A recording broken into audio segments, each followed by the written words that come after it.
magulang at mga kapatid sa pananampalatayang Islam, purihin natin si Allah subhanahu wa ta'ala at tayo'y pinagsama-sama niya ngayong araw ng Jumaa, araw na mabiyaya, na binilang tayo ni Allah subhanahu wa ta'ala sa kanyang mga hinirang sa araw na ito na isagawa ang isang dakilang ibadah na sa kabila ng ating abalang buhay ay nagkaroon tayo ng sigasig sa ating mga sarili na dumalo sa Salatul Jum'ah. Isa itong ni'ma ni Allah subhanahu wa ta'ala. Isa itong dapat natin ipagpasalamat kay Allah sapagkat sa mga pagkakataong ito ay nagkakaroon tayo ng pagkakataon na humingi ng tawad kay Allah subhanahu wa ta'ala. Humihingi tayo ng pagkakataon sa Kanya na marinig niya ang ating mga hiling at mapatawad ang ating mga kasalanan. Kasabay nito ay mapaalala sa atin ang mga aral ng Islam. Kasabay nito ay para mapanatag ang ating mga puso. Kaya isang malaking biyaya sa kanya, sa ating sa umma ni Muhammad sallallahu alaihi wasallam, ang pagkakaroon ng Salatul Jum'ah na kung saan ang mga Muslim ay nagtitipon-tipon. Isa itong napakalaking ni'ma na dapat ipagpasalamat, ipagpuri kay Allah subhanahu wa ta'ala ng mga mu'minin. Mga magulang at mga kapatid sa pananampalatayang Islam, tayo'y nilikha ni Allah subhanahu wa ta'ala. Nilikha tayo ni Allah subhanahu wa ta'ala at kabilang sa ating pagiging nilalang ay ang padalhan tayo ng mga pagsubok. Ito'y bahagi ng pagiging nilikha ni Allah subhanahu wa ta'ala. Ang pagsubok na ito na dumarating sa atin ay hindi ito namimili kung mu'min ka, kung ikaw ba ay makasalanan, kung ikaw ba ay malakas ang pananampalataya, kung ikaw ba ay gumagawa ng kasalanan. Ang mga pagsubok na to ay dumarating sa lahat ng mga nilalang ni Allah subhanahu wa ta'ala. Walang ni isa sa atin ang ligtas dito. Kahit na may kayamanan ka o ano pa man ang estado mo sa buhay, ay ang pagsubok ay dumarating. Kaya ang tanong dito ay kung tayo ba ay successful, kung tayo ba ay tagumpay, kung mas konti ang pagsubok na dumarating sa atin. O wala tayong problema ang kinakaharap. Hindi doon nakabatay. Nakabatay ang tagumpay ng isang alipin ay kung paano niya hinaharap ang mga pagsubok. Sapagkat walang duda, walang alinlangan na darating at darating ang mga pagsubok. Darating at darating ang mga problema sa atin. Kahit na ano pang estado mo sa buhay, ay darating ang problema. Ang tanong, bilang isang mananampalataya, bilang isang mu'min, paano mo haharapin ang mga problemang ito? Nagbigay ang ating mga ulama ng mga panuntunan paano harapin ang ating mga suliranin, mga problema. Nanawa ay makatulong sa atin na harapin ang mga pagsubok natin sa buhay dito sa dunya. Ang unang-una, sabi ng mga ulama, pinakamahalaga, inuuna to sa lahat ng mga kitab na kapag mag-aaral tayo o maghahanap tayo ng mga kasagutan patungkol sa pagresolba sa ating mga problema, ang unang-unang babanggitin lagi dito ay ang tawakkal kay Allah subhanahu wa ta'ala. Number 1, tawakkal. Tawakkal ala Allah. Anong ibig sabihin nito? Marami. Tiwala, pero ito yung iasa ang puso mo kay Allah subhanahu wa ta'ala. Ang tawakkal ay hindi nangangahulugan na wala kang gagawin. Hindi ibig sabihin, pag nagtawakkal ka na, ay hindi ka nakikilos. Ang tawakkal, although ito'y nasa puso natin, ano ibig sabihin nito? Na nasa puso mo, yakinan, sigurado ka sa puso mo, na magtitiwala ako kay Allah at si Allah subhanahu wa ta'ala ang bahala sa akin. Kaya nga sabi sa Quran, وَمَنْ يَتَوَكَّلْ عَلَى اللَّهِ فَهُوَ حَسْبُهُ.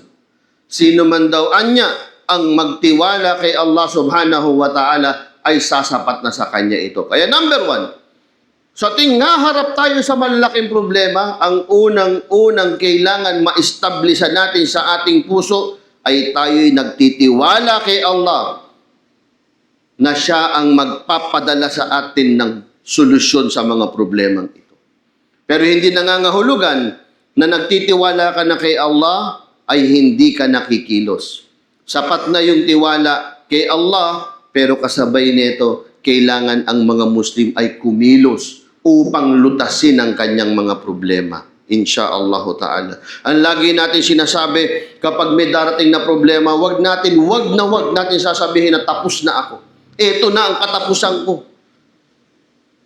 Bagkos ang sinasabi ng mga ulama, dapat nakalagay sa isip ng mga Muslim na kapag darating ang problema, ay kasama ko si Allah subhanahu wa ta'ala. Nasa akin. Kasama ko si Allah subhanahu wa ta'ala at hindi ako nag-iisa. Maari na makaramdam tayo. May mga pagkakataon na para bang pinag-iwanan na tayo ng dunya. Parang wala na tayong kakampi. Pero malinaw ka sa sarili mo na wala kang ginagawang masama, marami mga problema, ikaw na lang mag-isa, sabihin mo sa sarili mo, wallahi, nandyan si Allah subhanahu wa ta'ala. Sa tamang oras, ilalabas ni Allah subhanahu wa ta'ala ang solusyon. Sa tamang oras, ilalabas ni Allah ang katotohanan. Wa man yatawakkal 'ala Allah fa huwa hasbuh. Sino man daw anya ang magtiwala kay Allah subhanahu wa ta'ala ay sasapat na ito. Number one, wala pa tayo dun sa paano paglutas. Una pa lang, establish mo na sa puso mo, sa dibdib, sa utak mo, na si Allah subhanahu wa ta'ala ang dapat mo sandalan. Pangalawa, nagtiwala ka kay Allah subhanahu wa ta'ala, yung pagkakaroon mo ng takwa. Pangalawang advice, pagkakaroon ng takwa. Kasi marami sa mga Muslim at mga hindi Muslim, sa tao in general. Natural ito, tabi'i, sabi ng mga ulama. Natural sa isang tao na matukso kapag nasa kalagitnaan siya ng problema. Kaya maraming gumagawa ng mga kasalanan, ang katwiran nila, marami kasi siyang problema. Marami siyang problema, kaya siya nakagawa ng haram. Marami siyang problema, kaya siya uminom ng alak. Marami siyang problema, kaya siya sumama sa riba. Marami siyang problema, kaya siya nakapagsina. Kaya ang pangalawang payo ng mga ulama, kapag may problema ka, takwa. Tuloy mo ang sala, tuloy mo ang ayuno, tuloy mo ang mga ibada. Kailangan may takot ka kay Allah subhanahu wa ta'ala. Kung magtitiwala ka kay Allah subhanahu wa ta'ala, sasabayan mo yun. Huwag hayaan ang problema ang magtulak sa atin na gumawa tayo ng haram sapagkat hindi ito magiging solusyon sa ating mga problema. Sabi sa Quran, wa may yattaqillaha yaj'al lahu makhraja wa yarzuquhu min haythu la yahtasib. Sabi ni Allah subhanahu wa ta'ala, sino man daw anya ang magkaroon ng takwa kay Allah subhanahu wa ta'ala, yarzuquhu min haythu la yahtasib. Bibigyan ka ng rizq ni Allah na hindi mo kayang kwentahin. Hindi mo kayang bilangin. Hindi mo alam saan galing. Yung mga tunay na nagkaroon ng tiwala kay Allah at may takot kay Allah, wallahi kayo ang mga saksi sa sarili nyo na minsan kala nyo walang-wala na. Pero dahil may takot ka kay Allah, hindi mo iniwanan ng sala, hindi mo iniwanan ng ibada, hindi ka kumagat sa mga haram. Subhanallah, kayo ang mga naging saksi na dumarating ang mga risk. Minsan niwala na tayong makain, niwala na tayong pambayad sa ating mga gastusin. Pero nandyan ang takot natin kay Allah, subhanallah, biglang dumarating ang risk na to. Marami sa atin saksi dyan na hindi niya iniwanan ng kanya mga pagsamba kay Allah at dumarating ang mga biyaya, dumarating ang mga risk min haythu la yahtasib. Hindi mo alam saan galing, hindi mo alam ba't hindi nauubos. At sabi ng mga translation na min haythu la yahtasib, hindi makwenta. Hindi mabilang. Minsan maliit na rizki lang, alhamdulillah, nabayaran mo lahat ng utang mo, nakabili ka ng mga pangangailangan mo. Sa kabila ng paggawa ng haram, napakaraming pera pero galing sa haram, parang walang baraka kay Allah subhanahu wa ta'ala. Mabilis mawala. Pero sa gitna ng problema, mas pinili mong gawin ang mga bagay na halal dito darating ang biyaya ni Allah. Wa yarzuquhu min haythu la yahtasib. Yaj'al lahu makhraja. Makhraja, literally pag sinabing makhraja sa wikang Arabic ay lagusan. Exit point, labasan, makhraja. Sino daw ika ang may takot kay Allah, ilalagyan niya ng labasan. Exit point, saan ito? Lagusan, lulusutan. Ibig sabihin, kapag may problema ka, lalagyan ka ni Allah, saan ka dadaan? Meron kang ditong problema, sasabihin ni Allah, dito ka tumaan. Meron problema. Solusyon sa mga problema ang ibibigay sa ni Allah subhanahu wa ta'ala. Ang takwa, dalawang bagay ang binibigay niya sa mu'min. Sa mananampalataya, kapag may takot ka kay Allah, ang unang-unang bibigay sa'yo, umaasa ka, aasahan mo, maaasahan mo kay Allah subhanahu wa ta'ala na laging may darating na solusyon sa mga problema mo. Pag may takot ka, yan ang unang-una mong aasahan sapagkat lahat ng mga mu'min na may takot kay Allah, mapupunta sa iyo to. Unang-una, takot kay Allah subhanahu wa ta'ala, makikita mo na darating ang mga solusyon sa mga problema mo. Meron at merong solusyon sa problema. Basta may takot ka kay Allah, hindi ka gagawa ng haram, hindi ka kakapit sa patalim sa sinasabi nila, gagawa na lang ako ng haram para masolusyonan itong mga problema ko. Hindi. Mu'min ka. Ito ang halal. Kahit na mahirapan ako, magkakaroon ako ng takwa kay Allah. May tawakkal ako kay Allah subhanahu wa ta'ala. Gagawin ko ang bagay na tama, gagawin kong halal. Subhanallah, hintayin mo. Darating. Yaj'al lahu makhraja. Lalagyan ka ng makhraja ni Allah. Wa yarzuquhu min haythu la yahtasib. At darating ang biyaya. Ano susi? Takot kay Allah subhanahu wa ta'ala. Hindi porket meron kang problema, hindi ka na magsasala. O gagawa ka na ng haram. Hindi. Ang mu'min, alam niya na ang problema na to, darating talaga ito. Kasama to sa pagsubok. Alam ko na to. Paparatingin at paparatingin ni Allah to, pero nandyan si Allah. Lalakpasan ko to. Hindi ako bibitaw. Magsasala ako, mag-aayuno ako, magsasadaka ako, magdadawa ako. Gagawin ko ang mga kagustuhan ni Allah subhanahu wa ta'ala. At may pangako siya. Pag may takot ka kay Allah, bibigyan ka niya ng biyaya at bibigyan ka niya ng solusyon sa iyong mga problema. Pangatlo, yung tinatawag natin kaninang kaagapay ng tawakkal. Ano yun? Ang gawin mo ang mga asbab. Kumilos ka. Hindi pwedeng meron kang ang takot, meron kang ang tawakkal kay Allah subhanahu wa ta'ala. Pero nando ka lang sa bahay, magbumukmuk ka lang. Di ka gumagawa ng paraan, di ka lumalabas, di ka naghahanap buhay. Sa panahon ng mga sahaba, radiyallahu anhum ajma'in, may oras sila sa ibada, may oras sila sa pagtatalab ng ilm, paghahanap ng kaalaman, may oras sila sa paghahanap buhay. Ganyan ang mga sahaba. Hindi pwede na kasama mo na ang Rasul sallallahu alaihi wasallam. Sahaba ka na. Binuwis mo na ang buhay mo para sa Islam. Nakasama mo ng harapan ng Rasul sallallahu alaihi wasallam. Pwede sa masjid na lang ako. Sala na lang ako lagi. Hindi. Kailangan ka lumabas, hanapin mo yung rizq mo.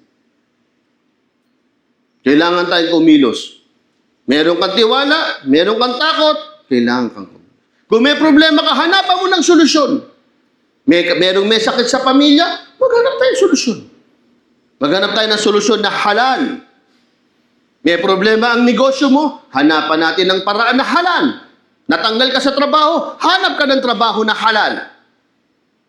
May mga problema sa pamilya, sa relasyon, hanapan mo ng tamang solusyon na hindi ka lalabas sa Islam.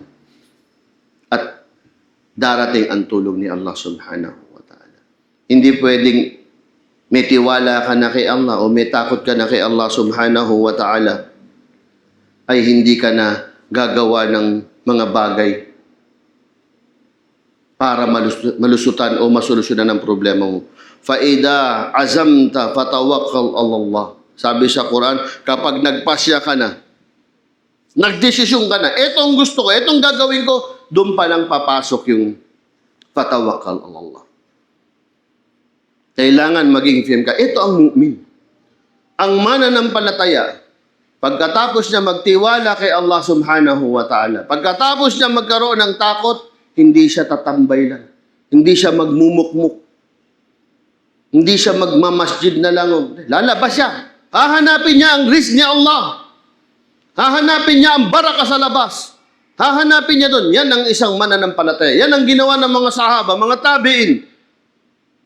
Nag-iibada sila, nagtatalabul ilm sila, nag-jihad pa ang iba sa kanila. Pero pagdating sa bahay at may problema, lalabas sila para maghanap buhay. Lalabas sila para hanapin ang kanilang mga rizq.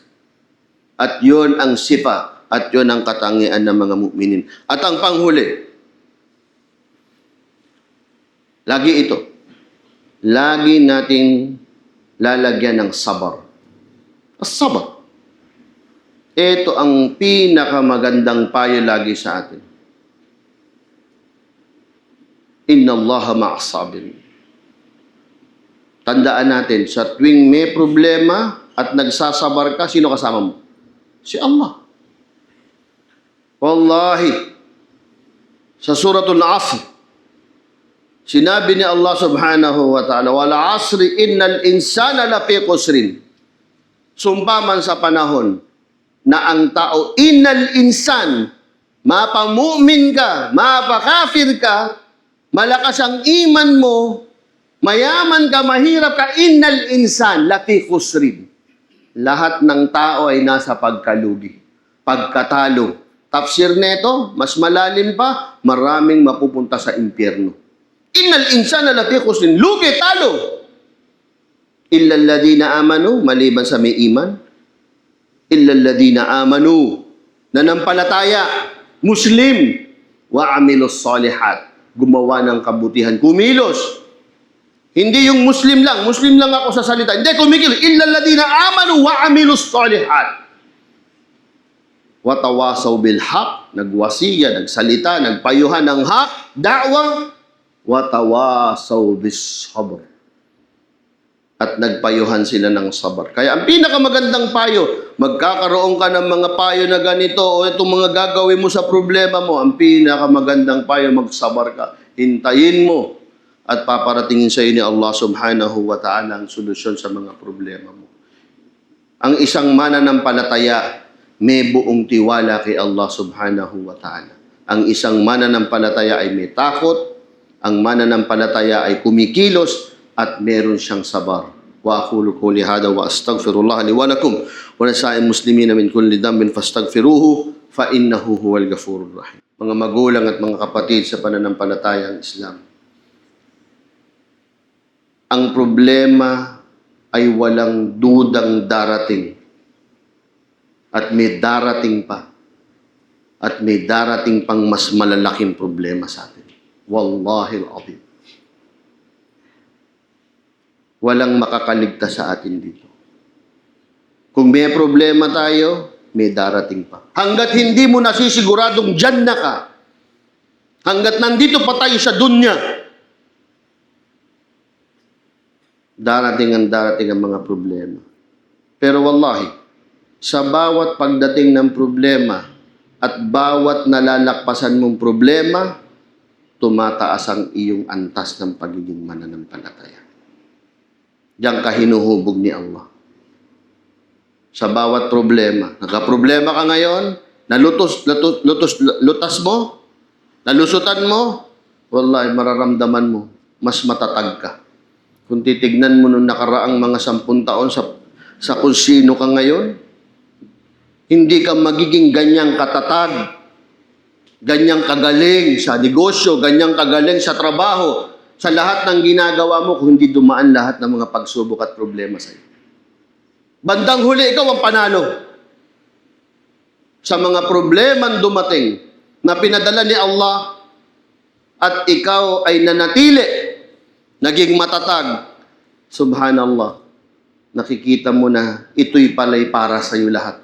At ang tunay na tagumpay ay naghihintay pa sa iyo sa Jannah. Bakit? Kasi una, nagtawakal ka. Nagtiwala ka kay Allah.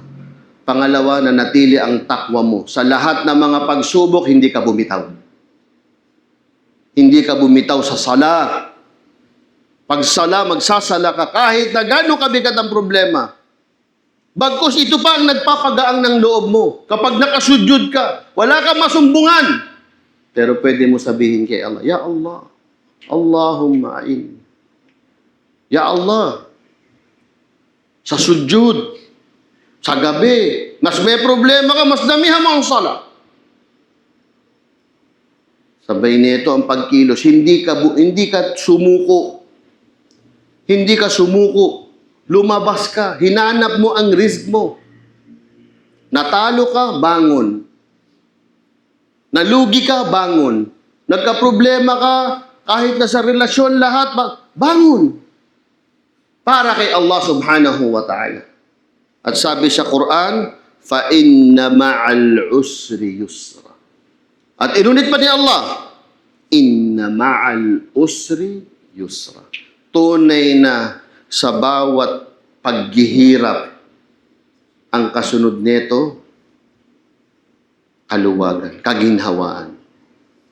At inulit ni Allah ulit, Inna ma'al usri yusra.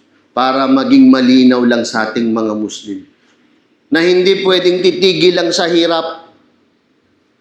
Hindi. Sabi ni Allah, pag may hirap, ang kasunod niyang ginhawa. Pag may hirap, ginhawa. Pag may hirap, inuulit-ulit sa atin ni Allah yan. Kaya kung ngayon, nasa kalagitnaan ka ng problema, tandaan mo, فَإِنَّ مَعَ الْأُسْرِ يُسْرًا. Kung ikaw man ay nasa kalagitnaan ng mga pagsubok ngayon, mga problema ngayon, sino ang nagsasabi sa atin? Ang may likha ng lahat. Ang may likha sa iyo. Ang may tanga ng solusyon sa lahat. Siya ang nagsasabi, فَإِنَّ مَعَ الْأُسْرِ يُسْرًا. Siya nagsasabi sa lahat ng kahirapan, may kaginhawaan. Kaya mga kapatid sa pananampalatayang Islam, magdua tayo na ibilang tayo sa mga patatatagin ni Allah subhanahu wa ta'ala. Sa mga pagsubok na kanyang padadalhin, ay nawa ay maging madali sa atin to.